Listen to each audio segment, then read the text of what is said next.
En la década de 1950, las dunas cubrían unos 300 metros, se cultivaba la tierra. Ahora puedes ver que las dunas son de más de 300 metros. Esta tierra estaba cultivada, ahora solo ves las dunas de unos 18 metros de altura.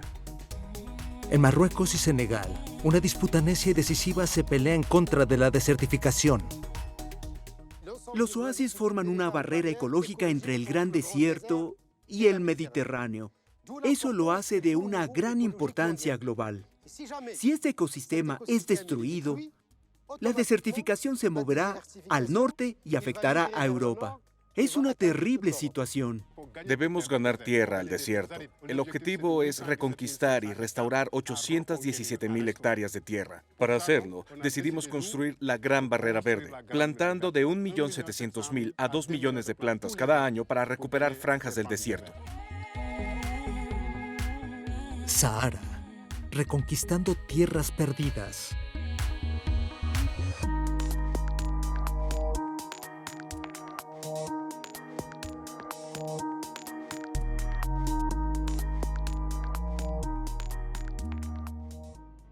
El Sahara, inmenso, se extiende por el territorio de 10 países, desde el Océano Atlántico hasta el Mar Rojo. Al norte llega al Mediterráneo y al sur colinda con el Sahel, una región semidesértica que se convierte en el África tropical. El Sahara no siempre fue un desierto inhóspito. La parte montañosa de Nevi, al sur de Chad, Yves Gauthier, quien fuera director de investigación de la CNRS, clasifica sitios de arte rupestre que cuentan hoy una historia muy diferente del pasado. En alguna época el Sahara no era tan árido como lo vemos ahora. Durante la era holocénica, de 6 a 8,000 años atrás, el clima era más húmedo y hay quienes hablan de un Sahara verde. Bueno, probablemente no era tan verde como en los trópicos. Con más seguridad era una sabana, con una gran variedad de vida animal, pero ciertamente no era como lo que conocemos ahora.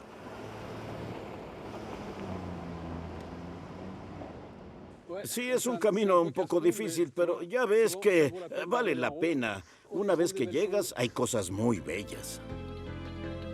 Sobre este panorama petrificado, es difícil de creer que alguna vez fue un Edén verde, una magnífica sabana con muchos árboles, en donde la vida animal era variada y numerosa.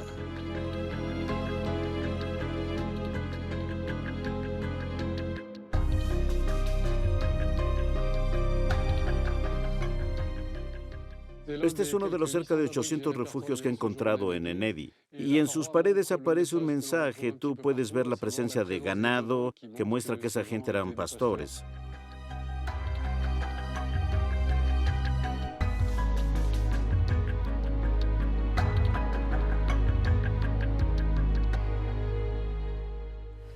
Esos son cazadores, ¿cierto? Sí, puedes ver sus arcos con claridad, pero podemos inferir que además de pastores eran cazadores por sus flechas.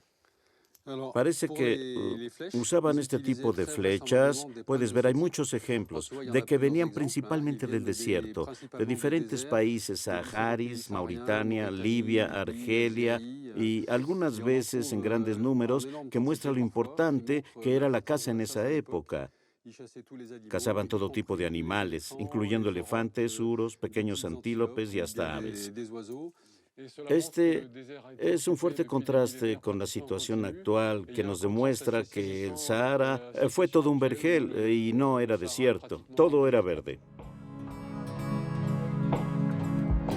Si alguien le hubiera dicho a las personas que vivían aquí solo unos miles de años atrás, que es tanto como decir ayer, que la región se convertiría en un desierto de piedra y arena, es una apuesta segura que no lo hubieran creído, pero el desierto está aquí y está avanzando.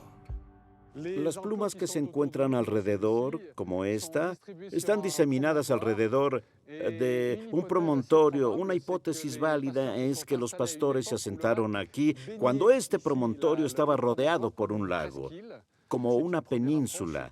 Es una idea que debe ser probada. Pero lo que podemos imaginar y lo que estas plumas realmente muestran es que esa gente eran pastores, pero su vida incluía la pesca. Usaban el lago tanto para su ganado como para alimentarse ellos mismos. Las pinturas en la cueva muestran en dibujos la vida diaria de esta gente que se retrató en rojo ocre. Son retratos de sus animales de crianza y descripciones de sus cacerías. Si Yves Gautier ha encontrado escenas de pesca, eso probaría que había muchos lagos en el antiguo Sahara. Hassan, tú te vas a la derecha y yo a la izquierda, ¿de acuerdo? De acuerdo.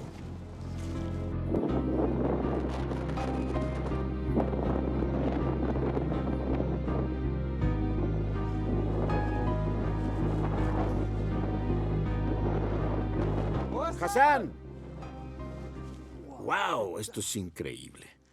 1, 2 botes pequeños y también un hipopótamo. Hassan, un poco más a la izquierda de la escena. Así está bien. Así mismo.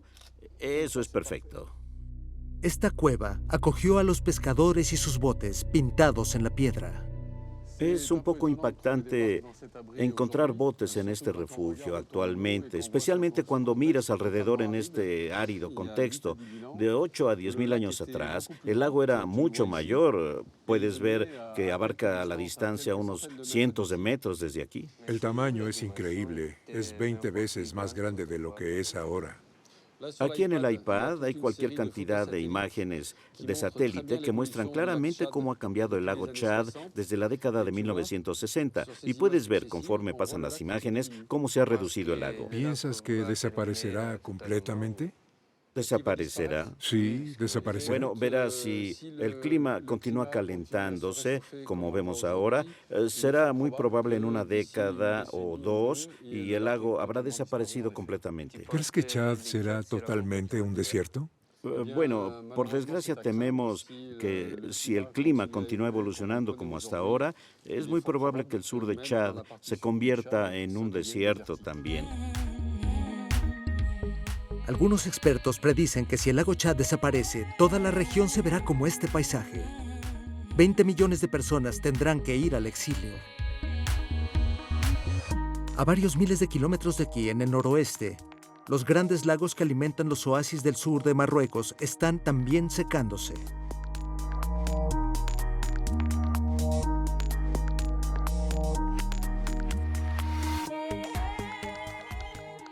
$12.50.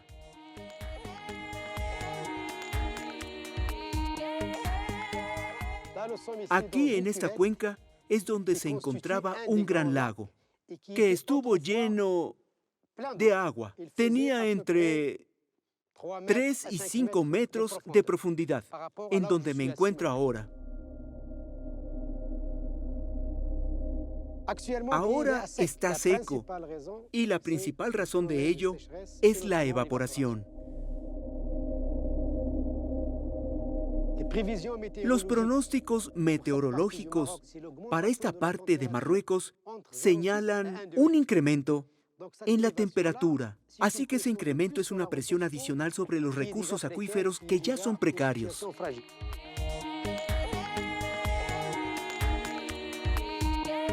La lluvia en el desierto es impredecible. Puede no caer una gota en meses, a veces por años, y de repente un diluvio puede caer por horas.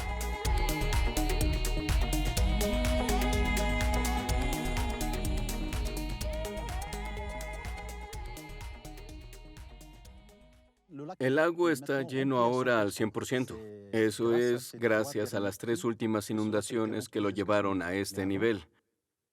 Pero le tomé una fotografía antes de que quedara seco. 3 días de lluvia torrencial han rellenado el lago. ¿A dónde va? Es una de esas inundaciones que llenan el lago. Véala. En algunas regiones del Sahara, la lluvia es tan violenta que ocasiona eventos dramáticos. En diciembre de 2014, cayó aquí más lluvia que la que cae normalmente en un año.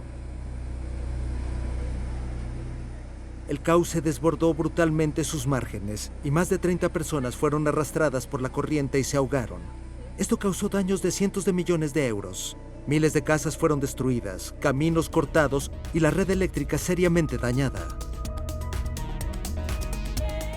Esta calamidad golpeó un área en donde los recursos son escasos. Todo el año al sur de Marruecos se sufre una sequía crónica y cuando finalmente llegan las anheladas lluvias es un desastre. Esta agua, que pudiera ser providencial, se pierde y no tiene otro propósito sino crear nuevas barrancas en un panorama que ya lo sufre.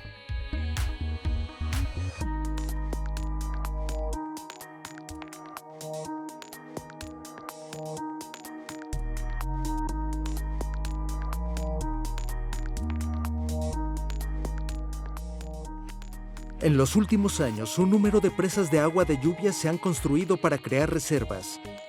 400 kilómetros de canales adicionales se han agregado a los actuales 1000 kilómetros. Recuperar todo el agua disponible y llevarla a la población es decisivo para la supervivencia de los oasis. Para algunos, ya es demasiado tarde. El profesor Lassen Kaviri regresa a los restos del oasis en el que creció. Había palmeras de dátil de al menos 15 metros de alto. Era densamente verde, con miles de palmeras de dátil. Había mujeres y niños jugando por todos lados. Lo recuerdo porque nací aquí. Era mi palmar. En el pasado reciente, cerca de 200 familias vivieron y cosecharon aquí. Las palmeras murieron de sed, la vida ha muerto y el desierto ha ganado de nuevo. Dado que todos actuaron por su cuenta, los granjeros cavaron sus propias tumbas. Uno de los 200 pozos se perforaron aquí, en el palmar. Extraían agua para un cultivo intensivo. Eso funcionó. Había agua y luego se acabó toda. Pueden ver las raíces de las palmeras buscando agua subterránea.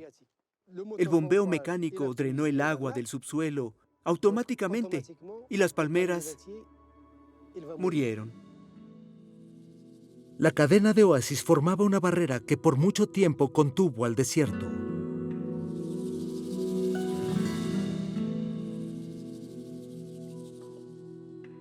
La pérdida de los valores tradicionales de ayuda mutua, combinada con la escasez de agua, llevó al final de numerosos oasis. La barrera cayó y el desierto avanzó por las brechas.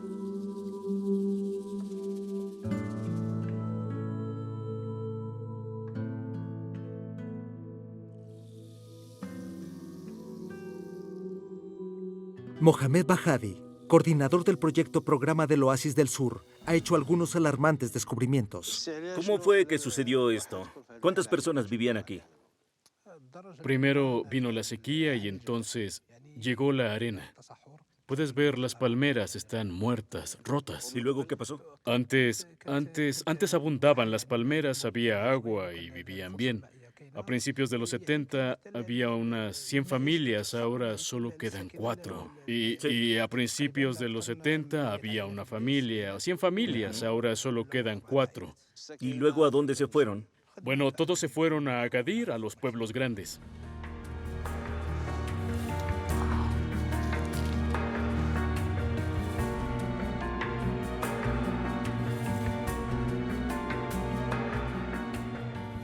Como verás, ya son muy pocos niños en la escuela. Así que eres de allá, de Tansida. Cuéntame algo de su escuela. En los 90 había 25 estudiantes, ahora puedes ver, solo quedan 4 y en esta casa aún vive gente. Las otras están vacías, como puedes ver, prácticamente no queda nadie en la villa.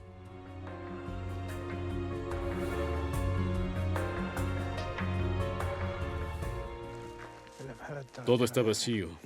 Todos se fueron. Como puedes ver, aquí no hay nadie tampoco. Lo mismo que esa y esa. Todos se han ido. ¿Y esta casa? Todos se han ido. No queda nadie. Se volvió un pueblo desierto. El declive de los oasis del sur también ha sido causado por el abandono de las ancestrales técnicas de irrigación, usadas en las áreas desérticas del norte de África y el Medio Oriente. Los primeros habitantes de los oasis encontraron agua en la nieve derretida de la cordillera Atlas, construyendo redes subterráneas de canales llamados jetaras.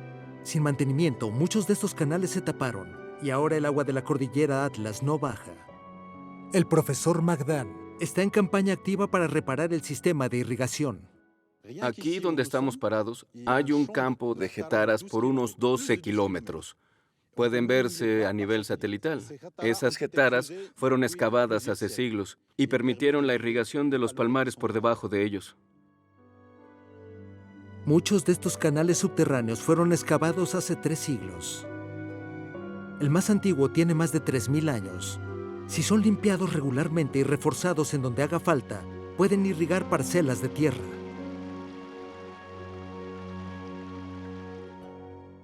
Estos conos son tierra que se ha extraído de la galería de drenaje subterráneo. Esto se hace durante la sequía y limpieza de la galería. Y también permite que el aire y la luz del sol penetre durante todos estos trabajos que hacemos en el año. Estos pozos artesanales son punto de acceso y ventilación. El sistema de Getara se abandonó en muchos lugares por múltiples razones, no solo por el efecto natural de la sequía, sino por el factor humano, como la urbanización. También hubo una extracción excesiva de agua, y los jóvenes de hoy en día no quieren operar sistemas ancestrales. Y también, desafortunadamente, las terribles tormentas de arena atascaron las zonas de captación. Estos canales son el cimiento subterráneo de la muralla erguida contra el desierto. La arena debe ser sacada de las getaras. Se necesita mover las piedras y reabrir la ventilación de los pozos, que es lo que hacemos en varios poblados.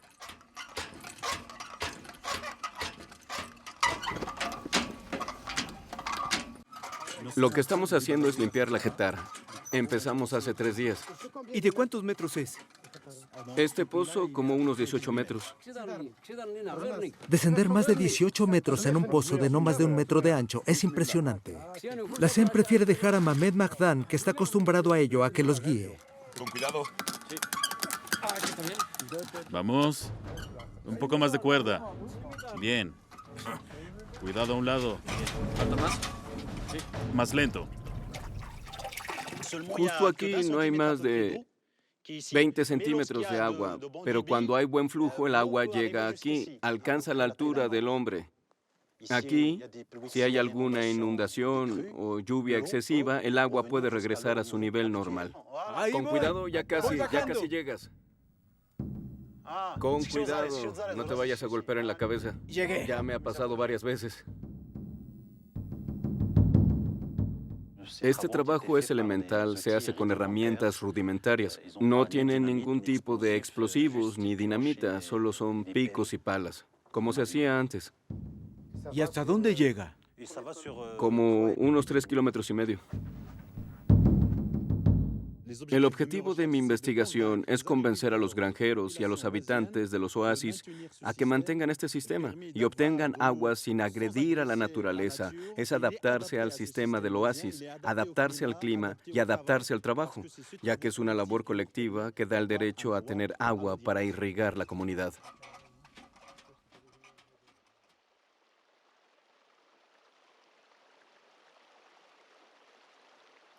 Cada granjero tiene derecho al agua. Cuando éste se otorga, abren los flujos para irrigar sus campos. Y cuando el derecho concluye, se cierra para que lo use el siguiente granjero y después se pasa al siguiente granjero. Así que el oasis es parte de un ecosistema en el que la palmera de dátil es la principal estructura, desempeña el papel de sombrilla en relación con otras plantaciones, a las que protege de la luz del día. Las otras plantas captan la humedad que es absorbida por las palmeras durante la noche. Una palmera de dátil produce más de 100 toneladas de vegetación durante toda su vida. Este material forma el humus, que es esencial para la agricultura. También produce 25 kilogramos de dátiles recolectados por las mujeres, fruta rica en azúcar que contiene muchas vitaminas y sales minerales. Vamos, chicas. Necesitamos más dátiles. Esta cesta ya se llenó. Vamos, tenemos que recolectar más dátiles. En la palmera. También ofrece madera para construir y trenzar. Por último, provee una magnífica sombra bajo la cual crecen otras plantas. Este es un campo de lucerna. Estos son pimientos rojos. Este es higo. Este perejil. Estas son calabazas, zanahorias y estos son nabos. Los oasis tradicionales son lugares de subsistencia agrícola que ha jugado un papel importante pocas décadas atrás, pero que actualmente la gente joven del sur no acepta con facilidad. Una vida sin más perspectiva que una existencia difícil con poco ingreso.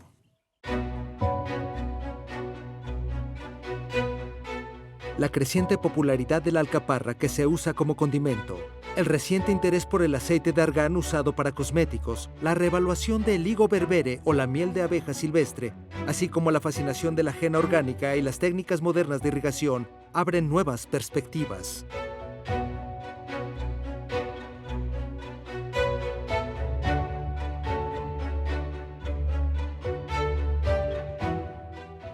Para que la gente se quede en el oasis, deben desarrollar una economía de mercado.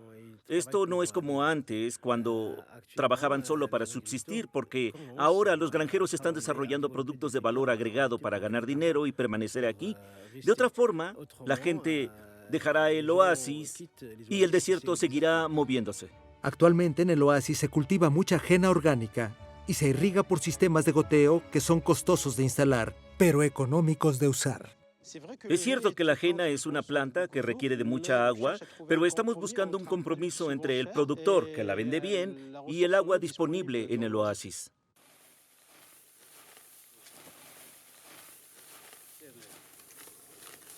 Hola. ¿Cómo estás? Nada mal. ¿Los productos son buenos este año? Son de lo mejor. Los últimos 2 años los precios han subido entre un 50 y 60%. Eso ha imposibilitado la venta del producto. Es muy difícil.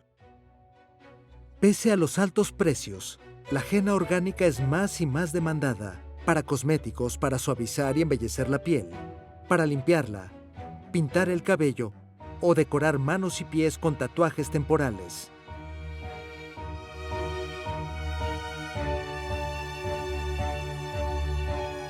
Los habitantes de los oasis lo entendieron bien para sobrevivir. Deben cultivar plantas climatizadas que tengan un nicho de mercado. Convencidos de esta estrategia eficiente, en los oasis costeros están cultivando el higo berbere, que es otro producto atractivo. Estamos en un lugar que vale la pena el traslado. Es una montaña de 900 metros de alto con un auténtico océano de verdor justo a la mitad del desierto. Por otro lado, llegar aquí no es nada fácil.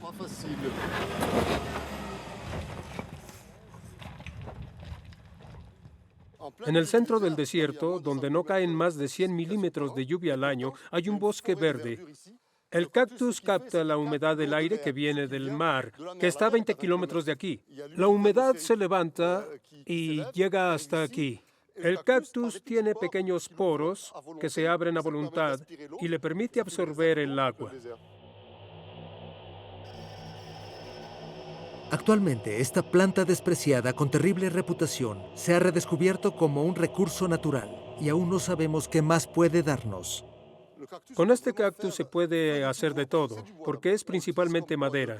Puedes usarlo para cocinar con él y tiene gran potencial como forraje y como fruto. Hay muchas cosas interesantes para la nutrición humana. Jaleas y néctares hacen a este fruto comestible. El cactus es también apreciado por su contenido mineral.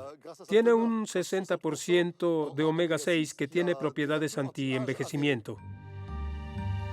Conforme las propiedades del higo berbere se conocen, las plantaciones se multiplican. Gracias a estas cactáceas, áreas de tierras antes estériles se han convertido en áreas verdes. ¿El cactus hizo crecer todo esto? Sí, en este lugar no había nada. Es como la colina de enfrente. Pero en el momento en que plantamos cactus, el bosque regresó. Esta planta no estaba aquí antes. Ahora está en todos lados. La llamamos rubada. Lo que está al lado es suel. De este lado tenemos darmo y lo que está por allá es sherbato. Cuando plantas un cactus, al extenderse da sombra a otras plantas que crecen a su alrededor y cuando tienes plantas tienes vida animal. Un ecosistema total aparece en donde no había nada. Llevar plantas a la costa sur de Marruecos es vital. Cantidades inmensas de arena, arrastradas por los ríos y las corrientes, son depositadas por el océano en las costas. Esta arena llevada desde las costas por el viento crea dunas que alimentan el desierto. Hay dunas como esta que podemos observar aquí, la cual se ha desplazado cerca de 300 kilómetros desde la costa hasta el desierto durante más de 1000 años. En el extremo sur de Marruecos, el pueblo costero de Tarfaya está en el centro de uno de los sistemas eólicos más poderosos del Sahara. El viento del océano se junta con el viento del desierto y forma dunas gigantescas cuya base alcanza más de 800 metros de diámetro. Las dunas pueden dividirse en dos tipos. Esas enormes dunas que son raras y se llaman barcanas, que se mueven entre 3 y 6 metros cada año. Y estas pequeñas dunas que se mueven entre 25 y 30 metros al año. Las dunas pequeñas con forma de luna en cuarto creciente pueden juntarse y forman una cadena conocida como erg. La migración de arena desde la costa al interior es tan fuerte que la ruta costera usualmente está sumergida. Ese tráfico debe parar. Pueden ver la carretera nacional número 1 cubierta por la arena. Los letreros están completamente enterrados. Solo miren. Aquí está el resto del camino, totalmente cubierto por la arena.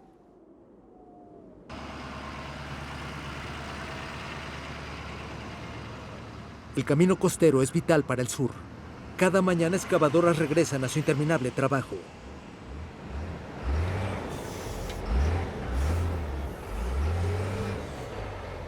A muchos habitantes de Tarfaya los han invadido. Sus puertas están bloqueadas, sus ventanas atascadas y sus paredes han sido atacadas. La arena afecta toda la infraestructura del pueblo.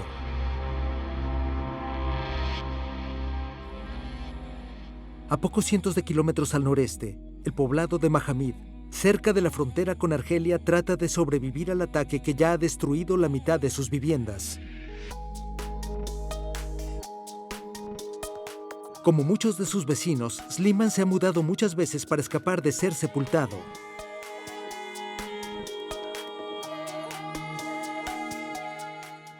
Este pueblo era inmenso. Había mucha gente antes. Las tormentas de arena sepultaron sus casas y tuvieron que mudarse a otro lugar. Esta de aquí, sí, esta solía ser mi casa. Por aquí estaba mi habitación, por aquí la cocina, por ahí atravesaban las escaleras y aquí era la entrada. Esta era la puerta principal. La arena lo sepultó todo. Hay cerca de 2 o 3 metros en los cuartos.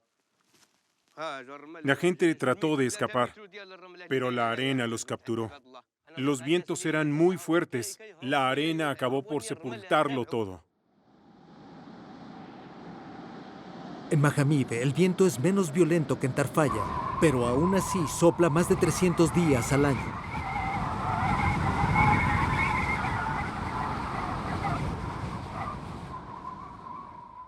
Esta casa puede caer debido a las tormentas. No es seguro. Prefieren dormir en tiendas.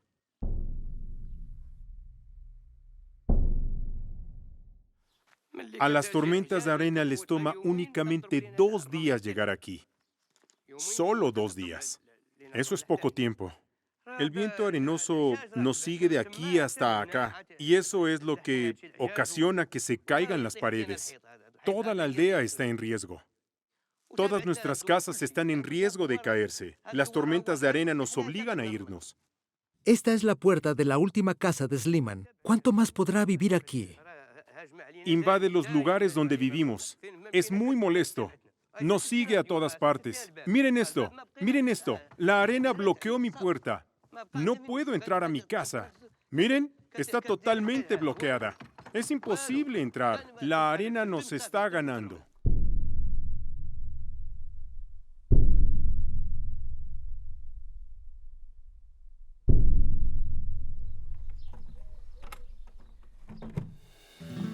Muchos lugares se han convertido en pueblos fantasma. La lluvia de arena cae día y noche sofocando toda la vida. Los poblados caen uno tras otro y el desierto avanza inexorablemente, cubriéndolo todo.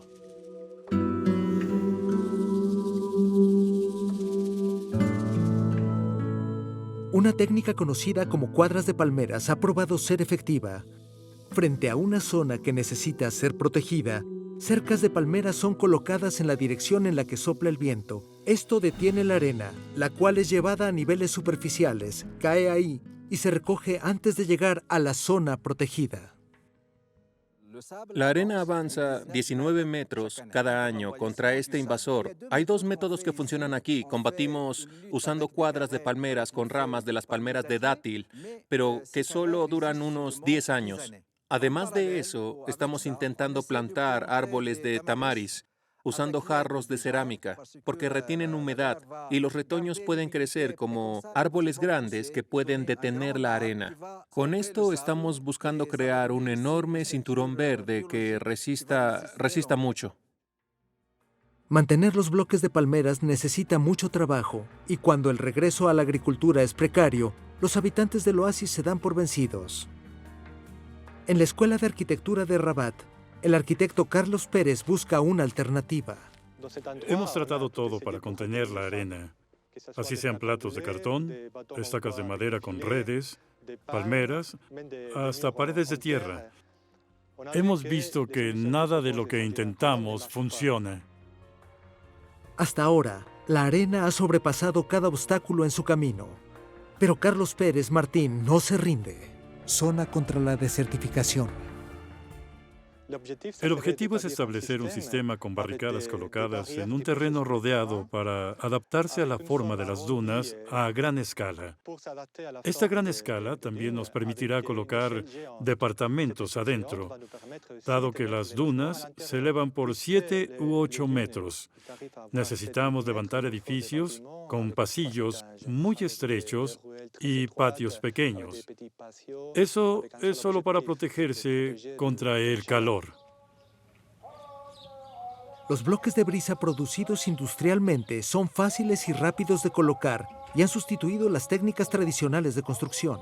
La idea de los arquitectos es construir inspirándose en los viejos edificios usando la tierra. Para beneficiarse de la sombra de las palmeras, los habitantes deben ponerse en el corazón de la palmera donde estuvieron antes. Este tipo de urbanización no es nuevo. Es la forma tradicional de vivir en un palmar. Viviendo en él es usualmente más placentero que afuera, en donde las palmeras no ofrecen protección alguna. Un campo de pequeñas dunas barcanas que acechan a los oasis ofrece un sitio ideal para probar las condiciones reales. Tratamos con una barrera reducida alrededor de la tierra, de modo que veamos cómo se comportan las dunas. Esto nos permitirá estudiar la forma de parar las dunas o moverlas a otro lado. Y finalmente, podremos saber si es posible construir espacios habitables en ellas.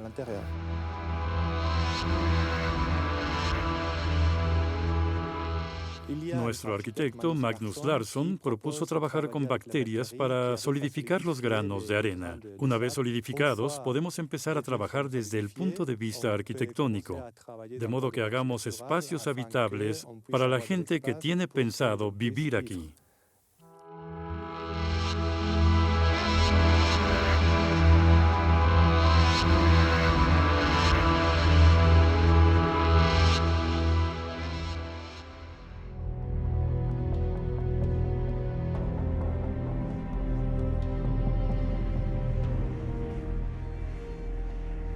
En Tarfaya, las autoridades locales han lanzado un último programa.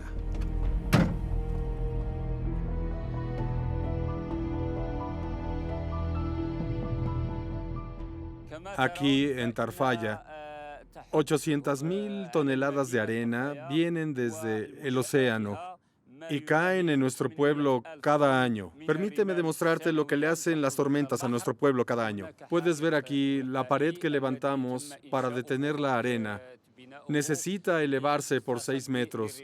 Antes de tener esta pared, la arena causaba problemas de salud respiratorios para la población. Para estabilizar la arena, usamos plantas que se adaptaban bien al clima de aquí. Como puedes ver, estos son los enormes cultivos de los que te hablaba y que son plantas que se adaptan al clima del lugar. ¿Y qué plantas usan? Bueno, el 90% de la vegetación de la Gran Muralla Verde es tarfa. Árbol de tarfa. 155.000 hectáreas ya han sido plantadas. La tarfa soporta vientos de más de 50 kilómetros por hora. ¿Puedes decirme qué tan viejos son estos árboles? Estos árboles tienen unos 3 años y crecen hasta 2,5 metros. Gracias a ello, podemos reducir la cantidad de arena en la infraestructura hasta un 80%. El proyecto es duplicar la superficie plantada cada 2 años, pero el costo es elevado para los empobrecidos oasis del sur.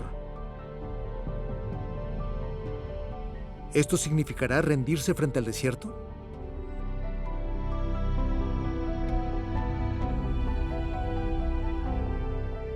El proyecto panafricano de la Gran Barrera Verde para detener la sequía desde el Sahel se lanzó en 2005. Significa reforestar una franja de 15 kilómetros de ancho desde Djibouti hasta el norte de Senegal por una extensión de 7.600 kilómetros.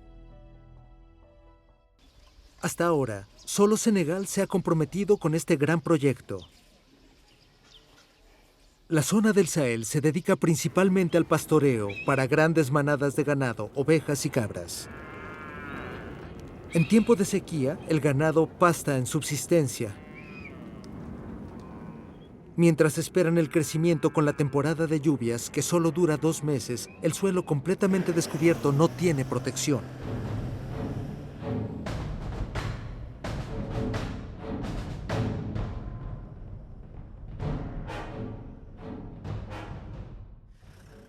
Bueno, aquí tenemos el problema estacional. Un mes atrás todo era árido, sin pasto, el suelo cuarteado y muy seco. Y con una noche de lluvia, el paso está bloqueado. Es la paradoja de las áreas desérticas.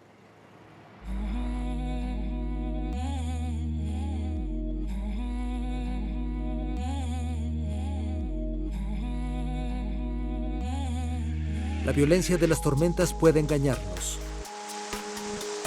Pero de hecho, la cantidad de lluvia que cae anualmente algunas veces es muy poca. La lluvia cae en un suelo caliente que incrementa la evaporación. En suma, como en el sur de Marruecos, la lluvia es muy irregular.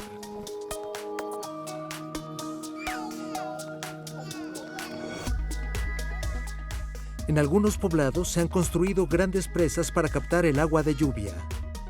En la temporada de sequía se suministra por pozos de aguas subterráneas, pero está lejos de ser suficiente.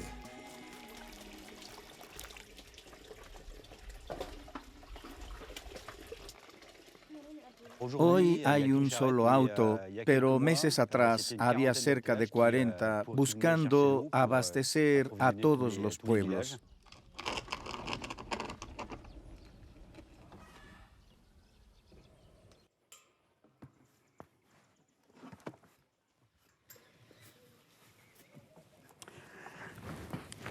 Siempre es una grata sorpresa, después de 6 meses de registro, ver el resultado, un cambio radical en el panorama y el ambiente. 6 meses de un ambiente totalmente desértico. Y ahora, después de las lluvias de los últimos días, el paisaje se volvió completamente verde. La temporada de lluvias es la única época en la que la Gran Barrera Verde puede extenderse.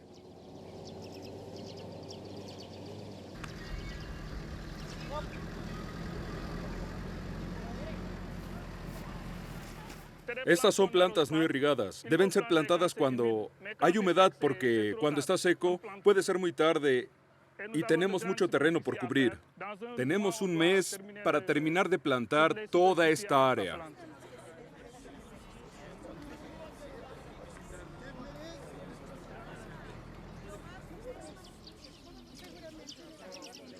Estos árboles jóvenes muy tiernos son la delicia de las manadas que los quieren devorar. El alambre de púas es para proteger las plantaciones. Estamos en una zona de pastoreo donde hay miles de cabezas de ganado. Sin la cerca, se comerán todo lo plantado. Es un área donde solo hay manadas. Prácticamente no hay granjeros. Son ganaderos que se vuelven más y más sedentarios. La mitad de ellos viven alrededor de estas parcelas. Ellos deben cuidar la tierra porque saben que necesitarán la pastura en tiempos de sequía. Cuando escasee el pasto, solo hay algunas parcelas en donde pueden encontrar algo para sus animales. La zona es relativamente árida, con avance de deforestación.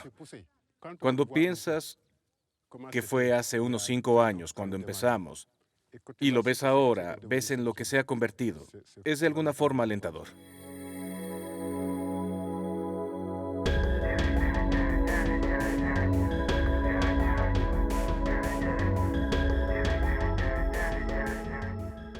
Debemos plantar unos 545 kilómetros. Esos 545 kilómetros no son solo una planta tras otra, las plantamos en arboledas. Esta es una acacia nilótica. Plantamos todo tipo de acacias este año, 1.700.000 plantas. Eso es enorme. Plantíos para la Gran Muralla Verde.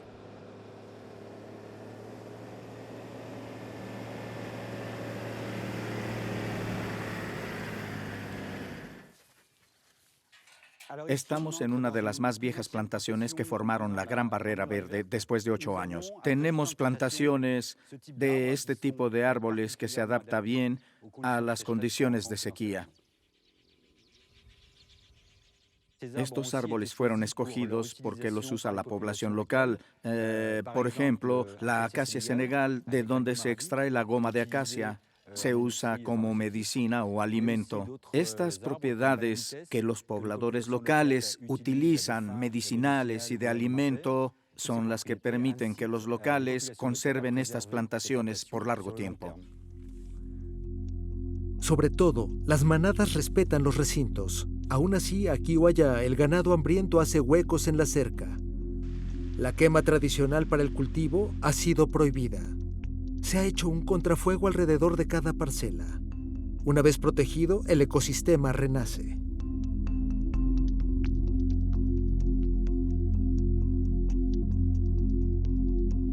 Las aves migratorias regresan en masa, particularmente en la temporada de lluvias.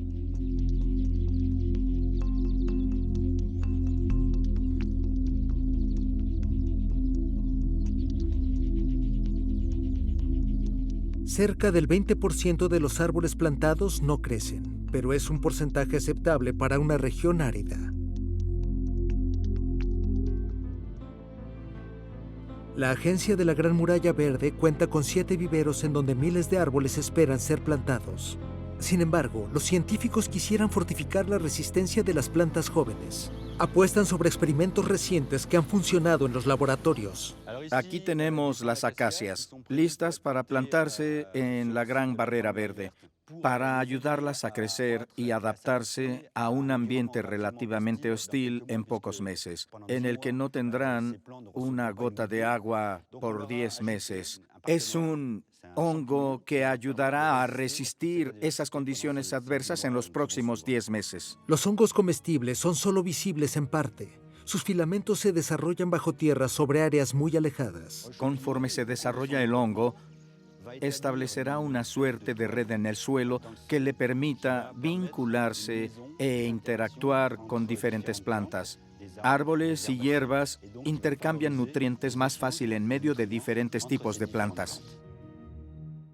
Sin embargo, justo ahora el uso del hongo es limitado a pocas parcelas de tierra y en el corto plazo nuestro objetivo es producir industrialmente suficiente de esos hongos para usarlos a gran escala sobre una buena parte de la Gran Muralla Verde.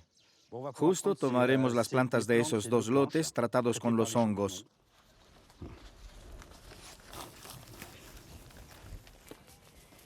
Pruebas preliminares muestran que la simbiosis entre plantas y hongos multiplican la sobrevivencia de los árboles jóvenes 4 veces. Ahora los experimentos enfrentan retos de campo.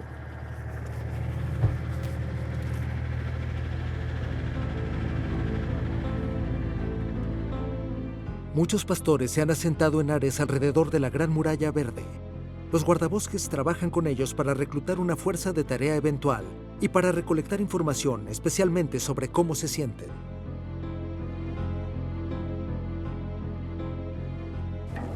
Agencia Nacional de la Gran Muralla Verde. Este proyecto empezó hace aproximadamente unos 8 años.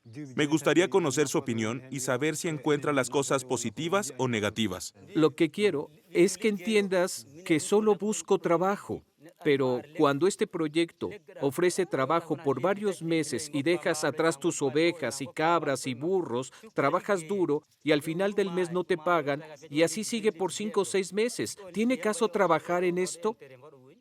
Si estás diciendo que aún no te han pagado, es porque no hay dinero en el erario. Y si existió el dinero, fue utilizado para pagar a otras personas y para financiar otros proyectos. Pero cuando haya dinero, estoy seguro que se te va a pagar.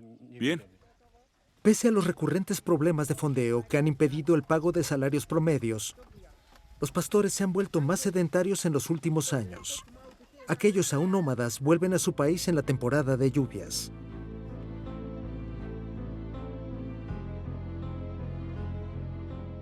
Los productos ganaderos aún son parte esencial de los recursos locales. En el mercado Widú, cada martes se venden cabras, ovejas y vacas.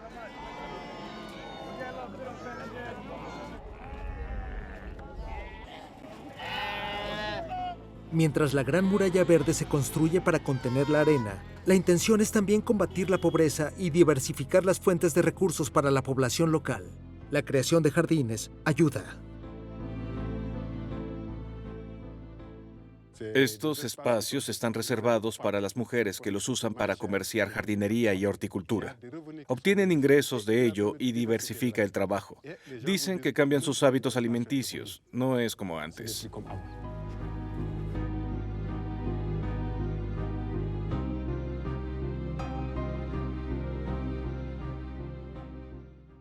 En algunas áreas, dado que son nómadas, los niños no pueden ir a la escuela.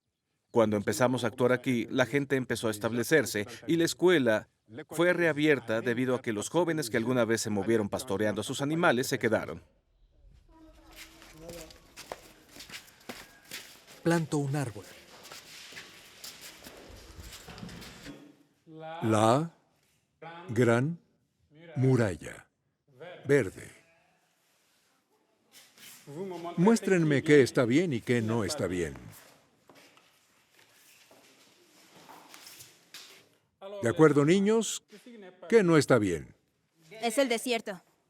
Fuego. Sin agua. Quienes trabajan en la Gran Muralla Verde no se limitan a restaurar el ecosistema, también se ocupan de las personas. No es solo un proyecto ecológico. La Gran Muralla Verde tendrá un impacto en la transformación del medio ambiente que tendrá efectos en la salud. Por ejemplo, proveyendo mucha más diversidad y riqueza en la comida, será mejor para la población actual. Y por otra parte, con el agua que traerá la muralla, podríamos tener enfermedades infecciosas. El observatorio, conducido por el antropólogo Gilles Boch, recoge cambios, anticipa problemas y mide la eficiencia de las acciones de salud y sanidad en el campo. Váyanse a su casa. En este cuaderno tenemos las cifras de la malaria. Podemos ver un decremento importante en ellos gracias a la política de liberación de mosquitos impregnados. Senegal es absolutamente ejemplar, dado a que ha logrado vincular a la agencia reforestadora con los científicos que evalúan las modificaciones que vienen con ello. Probablemente sea una pena que Senegal sea el único pionero y que otros tengan problemas para seguir su ejemplo. Pero debemos decir que el Sahel es una zona de guerra y empezando con Senegal, convenceremos a otros de construir la Gran Muralla Verde. Aún no estamos en el desierto, estamos en el límite, en el Sahel.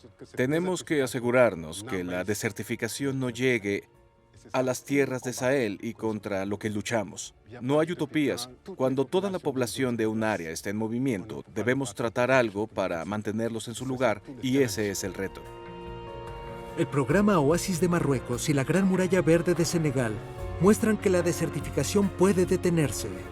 No solo es una cuestión de reconquistar territorio perdido, sino de luchar para asegurar que la tierra desértica reconquistada sea viable. Es una lucha de todos. Si se pierde, millones de refugiados por el clima se hacinarán golpeando a las puertas de Europa.